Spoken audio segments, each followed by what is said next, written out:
Welcome to eLearning Hub.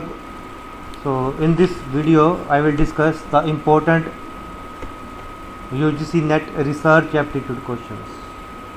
This is the part 1. Question number 1. A college wants to give training in use of statistical package for social sciences SPSS to researchers. For this, the college should organize conference, seminar, workshop, lecture. So college wants to give training of this package SPSS to researcher. So for this the college should organize. The right answer is workshop. Workshop में क्या होगा, वो live उस software के ऊपर काम करेंगे, practice होगी, तो they will learn the software, they will learn the package. So workshop से प्रॉपर ट्रेनिंग के साथ वो इस चीज़ को लर्न कर पाएंगे. So right answer is workshop. Which of the following is not the characteristic of research? Research is systematic, research is not a process, research is problem oriented, research is not passive. कौन सी characteristic नहीं है? The right answer is this one. ये option कहता है research is not a process. So this is wrong. Research is a process. All the other options are right. Fine. इसने पूछा not characteristic. All the other options are the characteristics of the research. Third, books and records are the primary sources of data in historical research, participatory research, clinical research, laboratory research.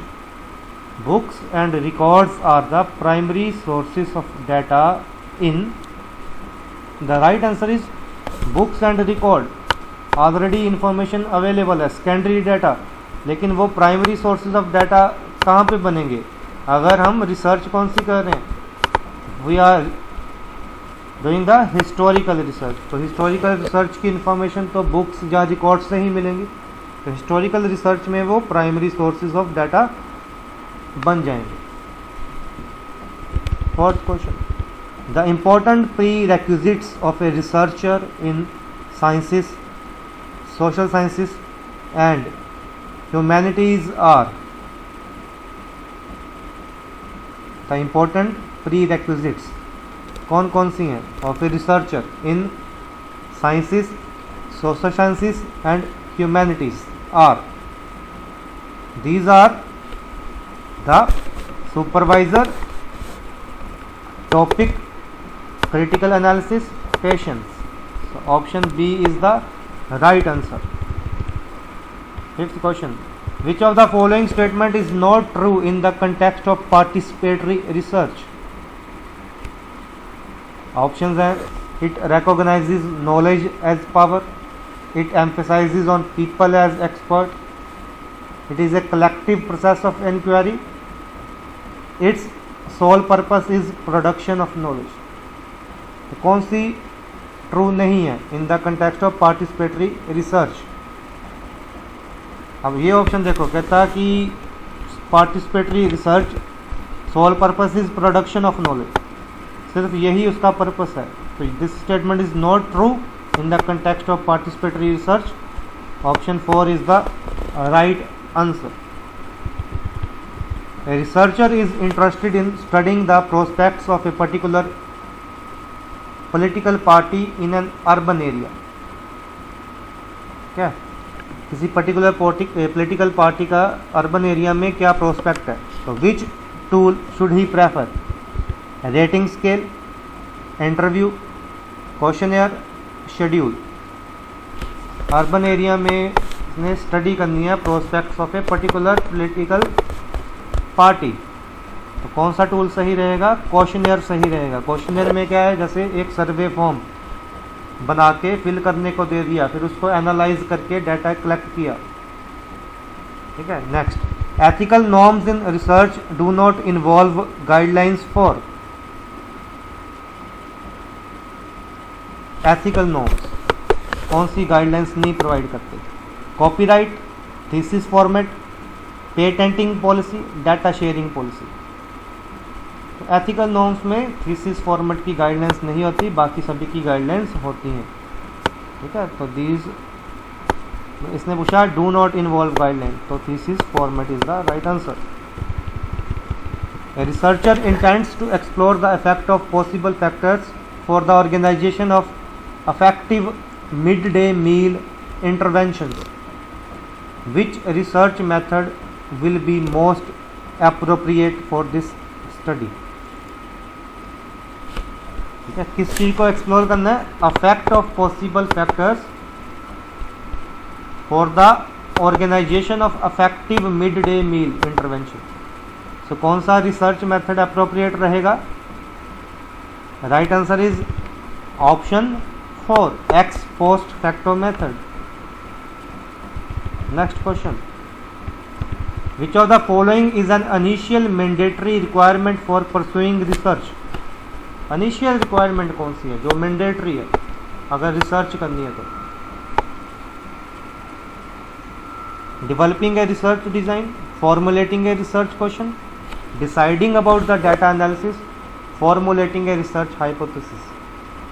तो सबसे पहला step तो यही है कि research question formulate करना पड़ेगा, तभी उसके रिगार्डिंग आप बाद में स्टेप्स फॉलो करेंगे।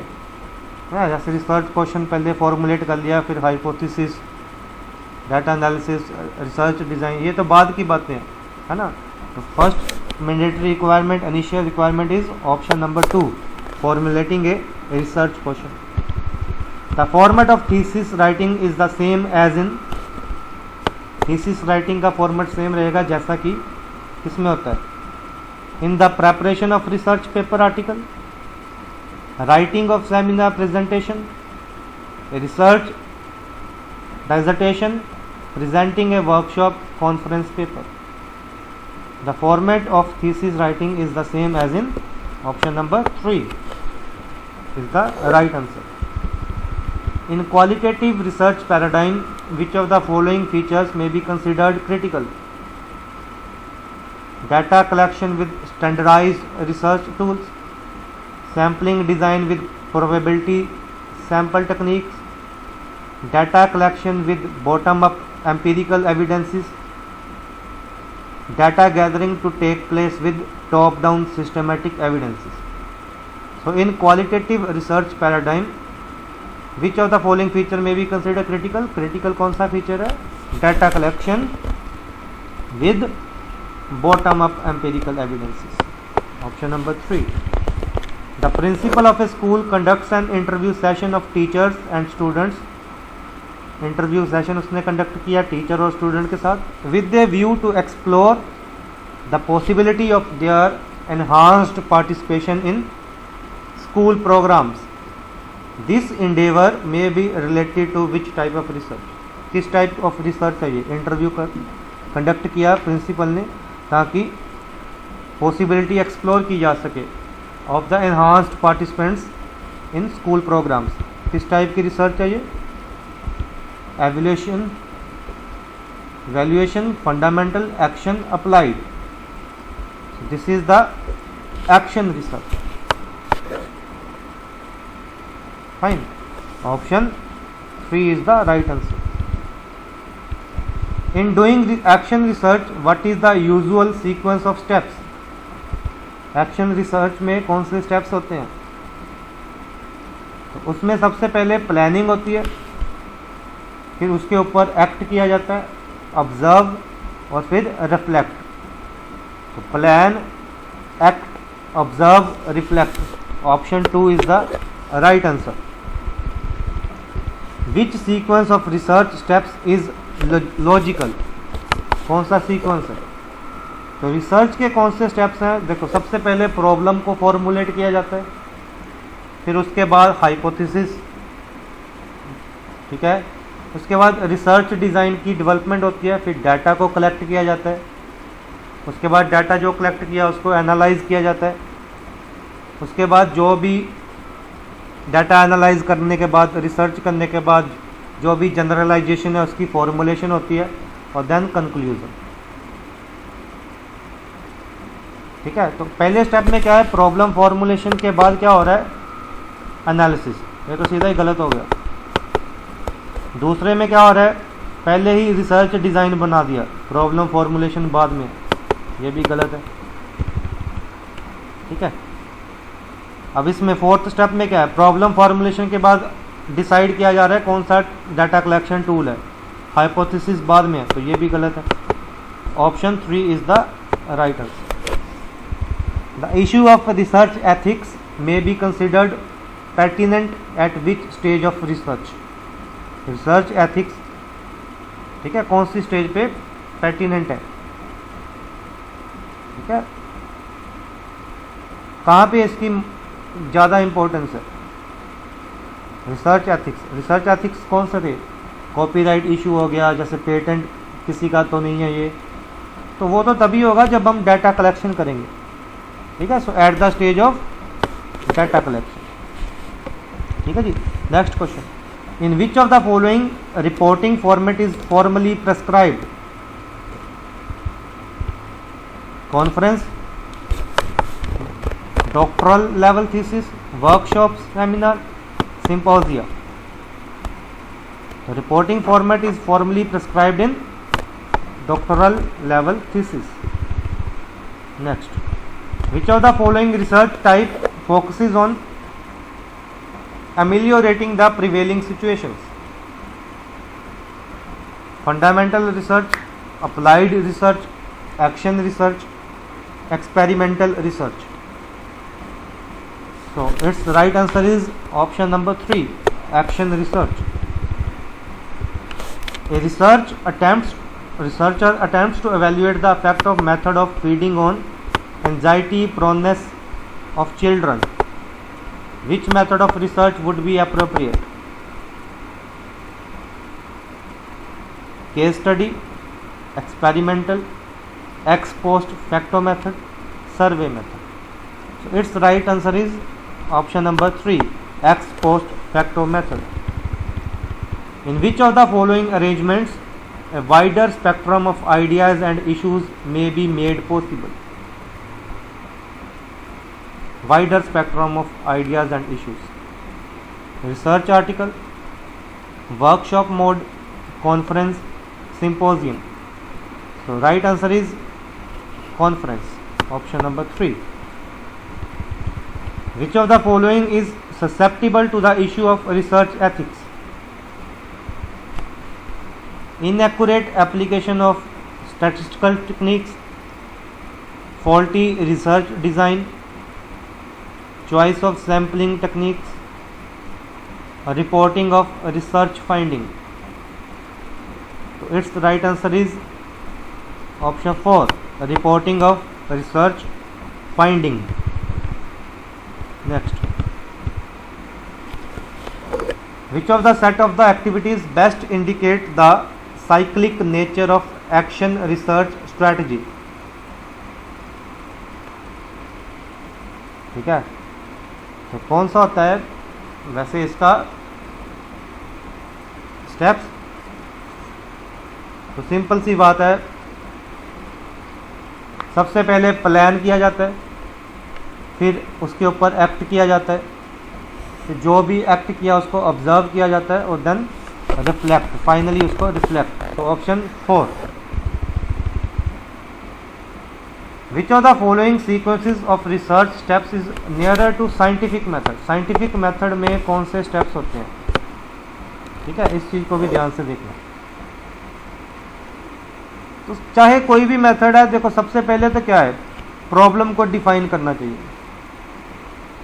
डिफाइनिंग ए प्रॉब्लम है ना, फिर उसके बाद उस प्रॉब्लम के कॉजेज को फाइंड करना है, देन पॉपुलेशन को डिफाइन करना है, सैंपल उसमें से एक लेना है, फिर उसके सैंपल के बाद डाटा कलेक्ट करना है और रिजल्ट को एनालाइज करना है। तो साइंटिफिक मेथड में क्या होता है, प्रॉब्लम को डिफाइन किया, उस प्रॉब्लम के कॉजेज को आइडेंटिफाई किया, फिर एक पॉपुलेशन को डिफाइन किया, उसमें से एक सैंपल लिया, फिर डाटा कलेक्ट किया और फिर रिजल्ट्स को एनालाइज किया।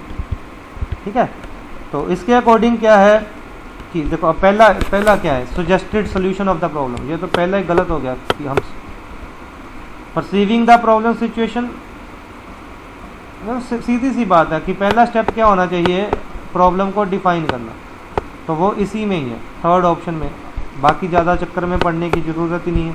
सो defining a problem, then identify the causes of the problem, defining a population, drawing a sample,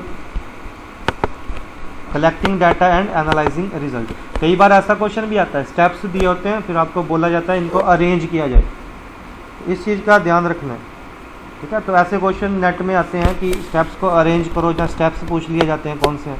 option 3 is the right answer.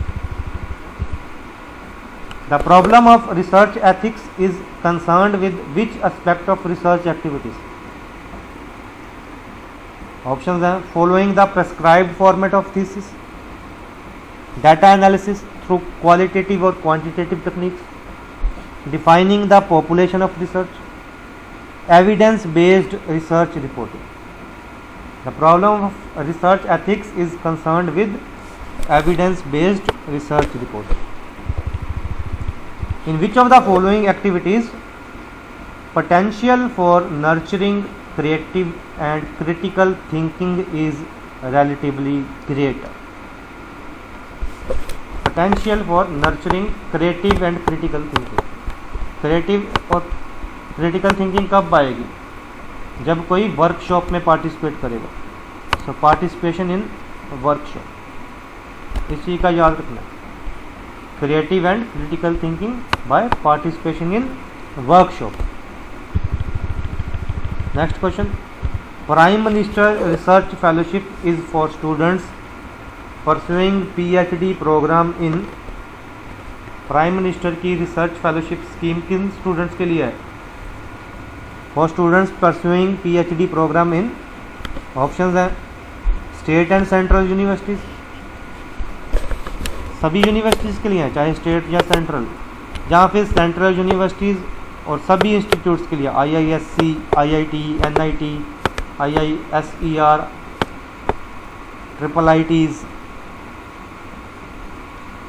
ठीक है। सेम ऑप्शन है इसमें, स्टेट यूनिवर्सिटीज़ आ गया। लेकिन आपने याद रखना है कि prime minister research fellowship is for students pursuing PhD programme in IITs and IISc। तो ये सारे के सारे क्वेश्चन जो भी 25 के 25 क्वेश्चन हैं, ये जो लास्ट ईयर के पेपर से उनमें से ही क्वेश्चंस लिए गए हैं, काफ़ी इम्पोर्टेंट है। और भी क्वेश्चंस अभी मेरे पास पड़े हैं, तो उनका प्रॉपर उसका डाटा एनालाइज करके आपको एक और लेक्चर में कंप्लीट कर दिया जाएगा। So thank you for watching this video. If you have any suggestion you can comment.